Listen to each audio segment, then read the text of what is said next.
I let it fall, my heart, and does it feel?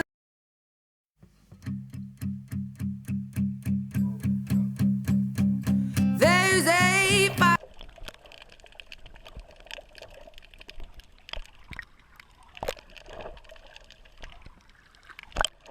Trechos do Sermão de Santo Antônio, pregado na cidade de São Luís, no Maranhão, no ano de 1654. Padre Antônio Vieira. Vós, diz Cristo, Senhor nosso, falando com os pregadores, vós sois o sal da terra, e chama-lhes sal da terra porque quer que façam na terra o que faz o sal. O efeito do sal é impedir a corrupção. Mas quando a terra se vê tão corrupta como está a nossa, havendo tantos nela que têm ofício de sal, qual será ou qual pode ser a causa desta corrupção? Ou é porque o sal não salga, ou é porque a terra não se deixa salgar. Ou é porque os pregadores não pregam a verdadeira doutrina, ou é porque os pregadores pregam uma coisa e fazem outra, ou ainda porque os pregadores se pregam a si e não a Cristo, e os ouvintes querem antes imitar o que eles fazem, e em vez de ouvir a Cristo, servem aos seus apetites. Não é tudo isso verdade? Ainda mal. Se o sal perder a substância e a virtude, e o pregador faltar à doutrina e ao exemplo, o que se lhe há de fazer é lançá-lo fora como inútil. E a terra que não se deixa salgar, o que se há de fazer? Esse ponto não revelou Cristo, Senhor nosso, no Evangelho. Mas temos sobre ele a resolução do nosso grande português, Santo Antônio. Pregava Santo Antônio em Itália contra os hereges. Chegou o povo a se levantar contra ele e faltou pouco para que não lhe tirassem a vida. Que faria nesse caso o ânimo generoso do grande Antônio? Sacudiria o pó das sandálias, como Cristo aconselha em outro lugar, mas Antônio, com os pés descalços, não podia fazer esta protestação. Que faria? Retirar-se-ia, calar-se-ia, dissimularia, daria tempo ao tempo.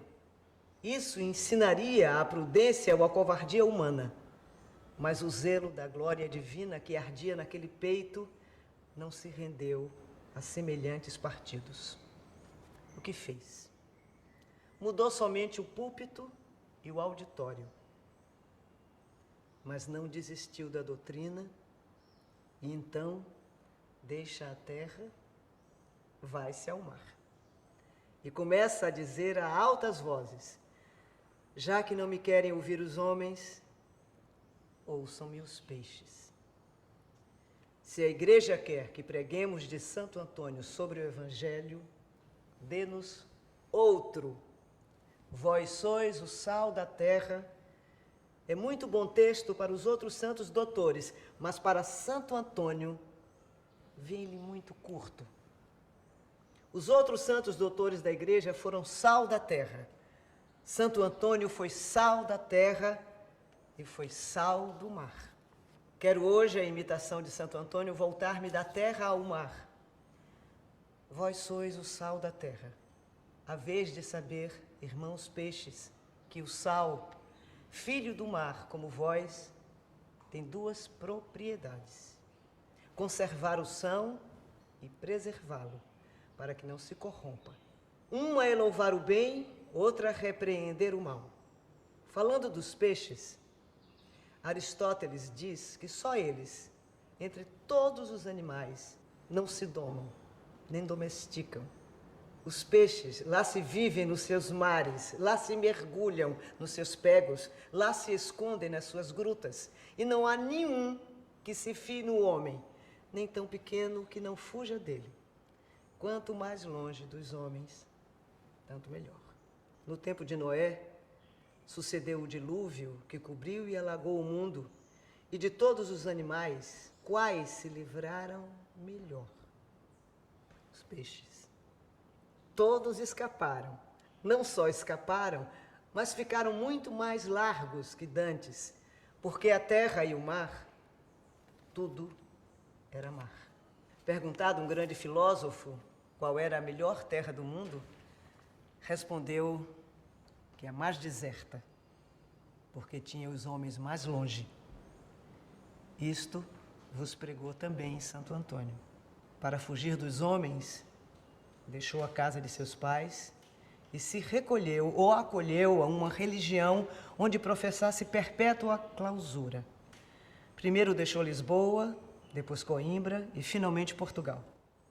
Para fugir e se esconder dos homens, mudou de hábito, mudou de nome e até a si próprio se mudou, ocultando sua grande sabedoria debaixo da opinião de idiota, para que não fosse conhecido nem buscado, antes deixado por todos. Duas coisas há nos homens que os costumam fazer roncadores, porque ambas incham: o saber e o poder.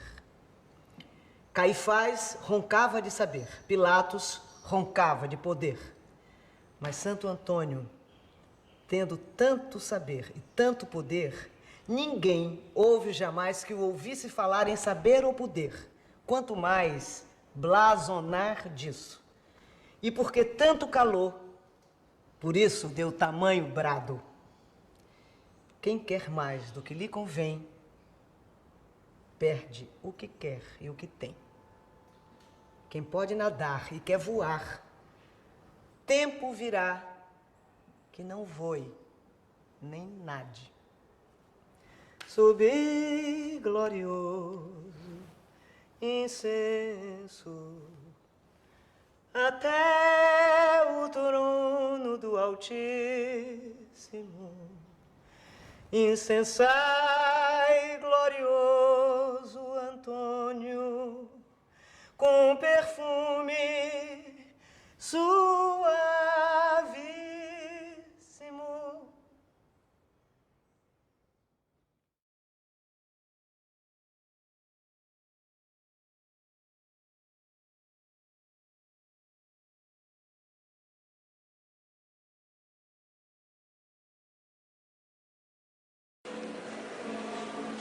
A pessoa que é, a ciência que tem, a matéria que trata, o estilo que segue e a voz com que fala.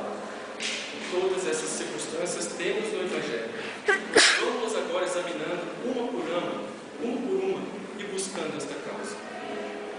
Será porventura o não fazer hoje a palavra de Deus pela circunstância da pessoa? Será porque antigamente os pregadores eram santos, eram varões apostólicos seculares, e hoje os pregadores são eu e outros como eu? Ou a razão é esta: a definição do pregador é a vida e o exemplo. Yeah. It's been a ride. I guess I had to go to that place to get to this one. Now some of you...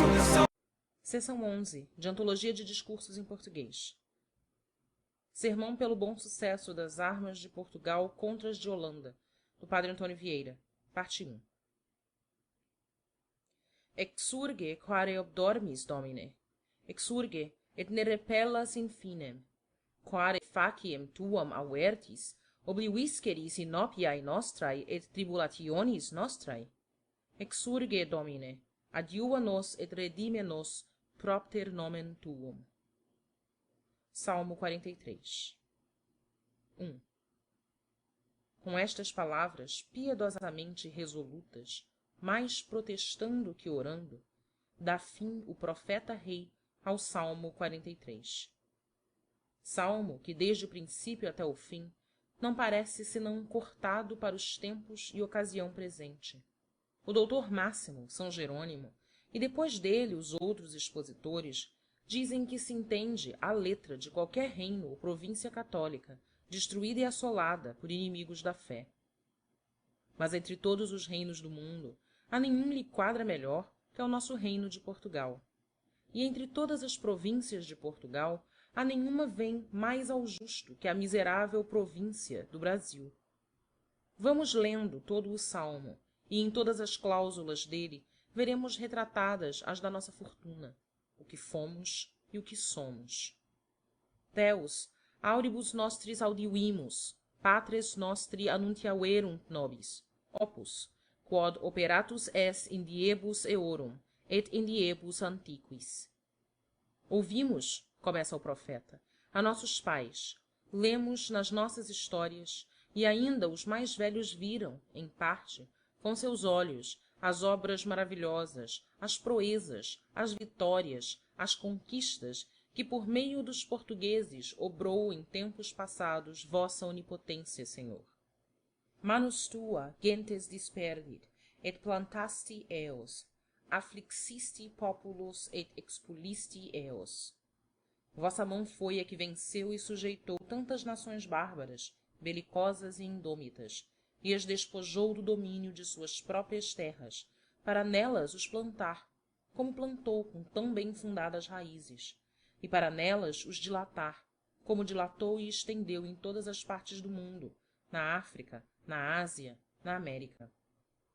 Nec enim in gladio suo possederunt terram, et brachium eorum non salvavit eos, sed dextera tua et brachium tuum et illuminatio vultus tui, quoniam complacuisti in eis.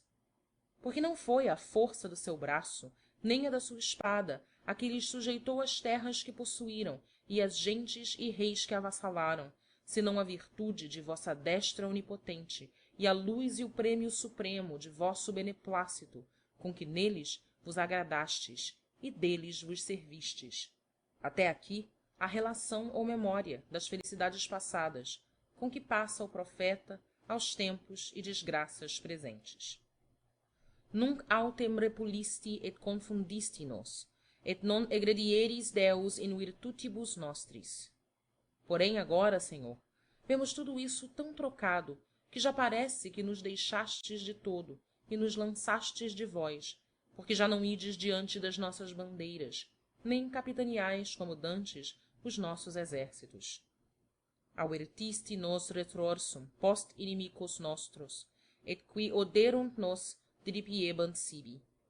Os que tão costumados éramos a vencer e triunfar, não por fracos, mas por castigados, fazeis que voltemos as costas a nossos inimigos, que como são açoites de vossa justiça, justo é que lhes demos as costas, e perdidos os que antigamente foram despojos do nosso valor, são agora roubo da sua cobiça. Dediste nos tamquam oves escarum et in gentibus dispersisti nos. Os velhos, as mulheres, os meninos, que não têm forças nem armas com que se defender, morrem como ovelhas inocentes às mãos da crueldade herética, e os que podem escapar à morte, desterrando-se a terras estranhas, perdem a casa e a pátria. Possuiste nos opprobrium vicinis nostris, subsanationem eterissum his, qui sunt in circuito nostro. Não fora tanto para sentir, se, perdidas fazendas e vidas, se salvar ao menos a honra. Mas também esta, a passos contados, se vai perdendo. E aquele nome português, tão celebrado nos anais da fama, já o herege insolente com as vitórias, o afronta, e o gentio de que estamos cercados, e que tanto o venerava e temia, já o despreza. Com tanta propriedade como isto, descreve Davi neste salmo nossas desgraças, contrapondo o que somos hoje ao que fomos enquanto Deus queria, para que na experiência presente cresça a dor por oposição com a memória do passado. Ocorre aqui ao pensamento o que não é lícito sair à língua, e não falta quem discorra tacitamente que a causa desta diferença tão notável foi a mudança da monarquia. Não havia de ser assim, dizem, se vivera um Dom Manuel, um Dom João o III, ou a fatalidade de um Sebastião não sepultara com ele os reis portugueses. Mas o mesmo profeta, no mesmo salmo, nos dá o desengano desta falsa imaginação. Tu es ipse rex meus et